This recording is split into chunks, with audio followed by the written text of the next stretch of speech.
Warahmatullahi wabarakatuh.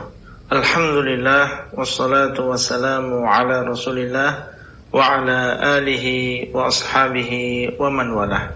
Halaqah yang ke-13 dari silsilah ilmiah pembahasan kitab Nawaqidul Islam yang ditulis oleh Syekh Muhammad bin Abdul Wahhab rahimahullah. Berkata Syekh Muhammad bin Abdul Wahhab rahimahullah, "Ar-rabi'u man i'taqada anna ghaira hadi Nabi sallallahu alaihi wasallam akmalu min hadihi wa anna hukma ghairihi ahsanu min hukmihi kalladhina yufaddiluna hukma at-tawaghiti ala hukmihi fahuwa kafirun."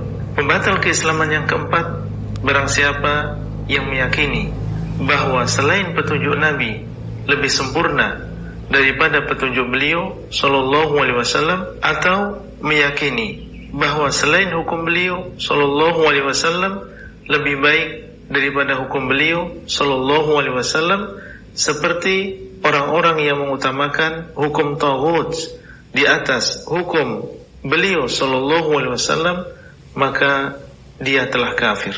Di dalam pembatal keislaman yang keempat ini, Syekh menyebutkan dua poin utama. Pertama, barang siapa yang meyakini bahwa selain petunjuk Nabi sallallahu alaihi wasallam lebih sempurna daripada petunjuk beliau.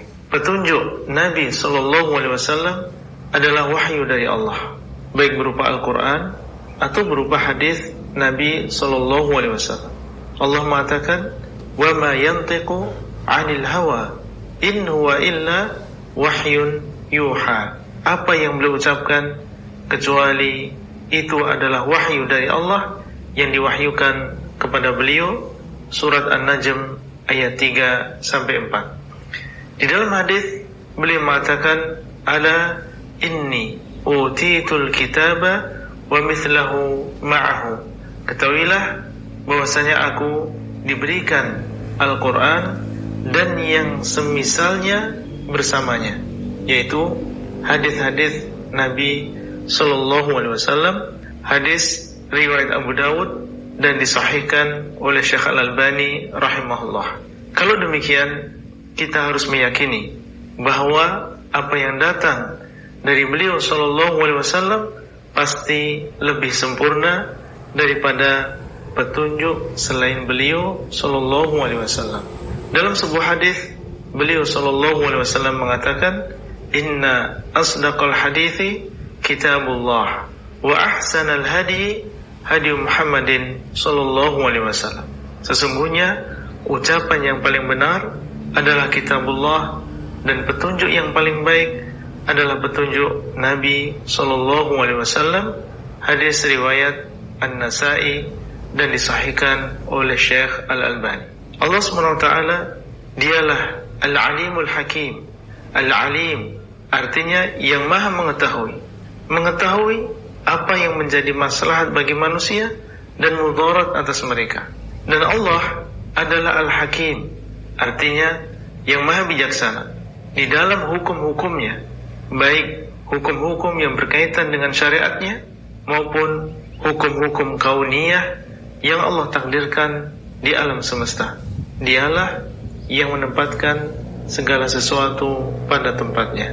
Allah berfirman, "Wallahu ya'lamu wa antum la ta'lamun." Dan Allah, dialah yang mengetahui sedangkan kalian tidak mengetahui. Al-Baqarah 232. Allah yang lebih mengetahui apa yang maslahat bagi kita dan apa yang mudarat bagi kita. Allah mengatakan, "Ala ya'lamu man khalaqa wa huwal latiful khabir." Bukankah yang menciptakan dialah yang mengetahui dan dialah yang maha lembut dan mengetahui. Surat Al-Mulk ayat 14. Syariat Allah adalah syariat yang bijaksana. Syariat nabi-nabi sebelum Nabi Muhammad SAW adalah khusus untuk umatnya. Adapun syariat Nabi Muhammad SAW maka untuk seluruh manusia, sesuai untuk setiap tempat dan zaman. Kewajiban seorang muslim adalah meyakini bahwa petunjuk dari Allah dan Rasulnya lebih sempurna daripada petunjuk dari selain Allah dan Rasulnya. Di dalam Al-Quran, ketika Allah menyebutkan tentang ayat warisan, Allah berfirman, yusikumullahu fi auladikum lidzakari mithlu hadzil unthayain. Allah mewasiatkan kepada kalian dalam perkara anak-anak kalian laki-laki mendapat 2 bagian wanita. An-Nisa ayat 11. Allah menyebutkan di dalam ayat ini tentang beberapa hal yang berkaitan dengan hukum waris, seperti bagian anak laki-laki, bagian anak wanita, bagian seorang ibu apabila ada anaknya, dan lain-lain. Ini semua adalah ketentuan dari Allah Azza wa Jalla. Kemudian Allah mengatakan, aba'ukum wa abna'ukum la tadruna ayyuhum aqrabu lakum naf'a fariidatan minallah innallaha kana aliman hakima. Bapak-bapak kalian dan anak-anak kalian tidak tahu siapa di antara mereka yang lebih manfaatnya kepada kalian sebagai kewajiban dari Allah. Sesungguhnya Allah dialah yang maha mengetahui lagi maha bijaksana. Surat An-Nisa ayat yang ke-11. Kewajiban kita membagi harta warisan sesuai dengan ketentuan Allah, bukan dengan adat istiadat manusia. Kemudian Syekh mengatakan, au anna hukma ghairihi ahsanu min hukmihi, atau dia meyakini bahwa hukum atau keputusan selain beliau lebih baik daripada hukum beliau sallallahu alaihi wasallam. Poin yang kedua ini adalah termasuk pembatal keislaman yang keempat, yaitu meyakini bahwa hukum selain beliau lebih baik daripada hukumnya. Rasulullah sallallahu alaihi wasallam adalah utusan Allah.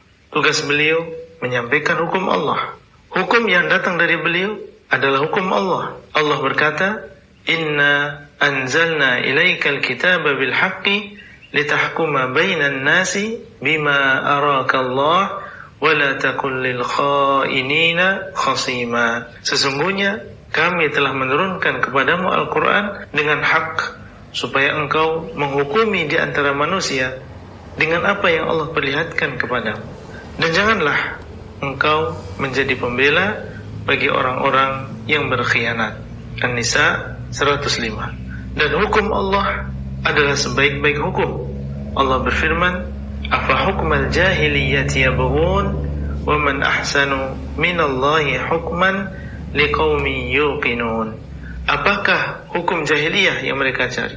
Dan siapakah yang lebih baik daripada hukum Allah bagi orang-orang yang yakin? Al-Maidah ayat 50. Yang berhak memberikan hukum-hukum tersebut untuk kita hanyalah Allah. Inil hukmu illa lillah. Tidaklah hukum kecuali untuk Allah.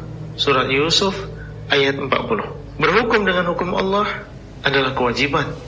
Allah berfirman, "Fala wa rabbika la yu'minuna hatta yuhakkimuka fima shajara bainahum thumma la yajidu fi anfusihim harajan mimma qadaita wa yusallimu taslima."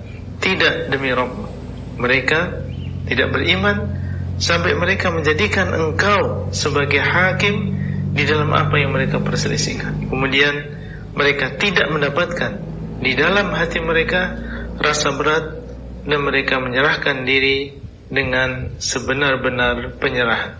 An-Nisa 65. Allah bersumpah dengan dirinya sendiri bahwa mereka tidak beriman sampai berhukum dengan hukum Rasulullah SAW. Dan di dalam batinnya dia ridha dan tidak merasa berat. Ini menunjukkan bahwa berhukum dengan hukum beliau SAW dan ridha dengannya adalah sebuah kewajiban. Apabila ada seseorang yang meyakini bahwa keputusan atau hukum selain Rasulullah SAW lebih baik daripada keputusan atau hukum Rasulullah SAW, maka keyakinan tersebut telah membatalkan keislamannya. Orang munafik dahulu tidak mau berhukum kepada Rasulullah SAW. Mereka mencari hukum selain beliau dalam memutuskan perselisihan mereka. Berhukum dengan selain hukum Rasulullah SAW adalah diantara sifat orang-orang munafik. Dalam sebuah ayat Allah mengatakan, alam tara ilal ladzina yaz'umuna annahum amanu bima unzila ilaika wama unzila min qablika yuriduna an yatahakamu ila at-taghuti wa qad umiru an yakfuru bihi wa yuridu asyaitanu an yudhillahum dhalalan ba'ida. Tidaklah engkau wahai Muhammad memperhatikan orang-orang yang mengaku bahwa mereka telah beriman kepada apa yang diturunkan kepadamu dan apa yang diturunkan sebelummu, tetapi mereka masih menginginkan berhukum kepada taghut, padahal mereka telah diperintahkan untuk mengingkari taghut itu. Dan setan bermaksud menyesatkan mereka dengan kesesatan yang sejauh-jauhnya. An-Nisa ayat 60. Kemudian beliau mengatakan, kalladzina yufaddiluna hukmat tawaghiti ala hukmihi, seperti orang yang mengutamakan hukum taghut lebih baik di atas hukum Nabi SAW. Hukum taghut adalah hukum-hukum yang dibuat oleh manusia, kalau diyakini itu sama dengan hukum Allah atau lebih baik daripada hukum Allah, maka pelakunya keluar dari agama Islam. Tapi kalau dia berhukum dengan hukum tersebut karena sebab dunia seperti harta dan jabatan, namun di dalam hatinya meyakini hukum Allah lebih baik, maka dia fasik, tidak keluar dari agama Islam. Itulah yang bisa kita sampaikan pada halaqah kali ini.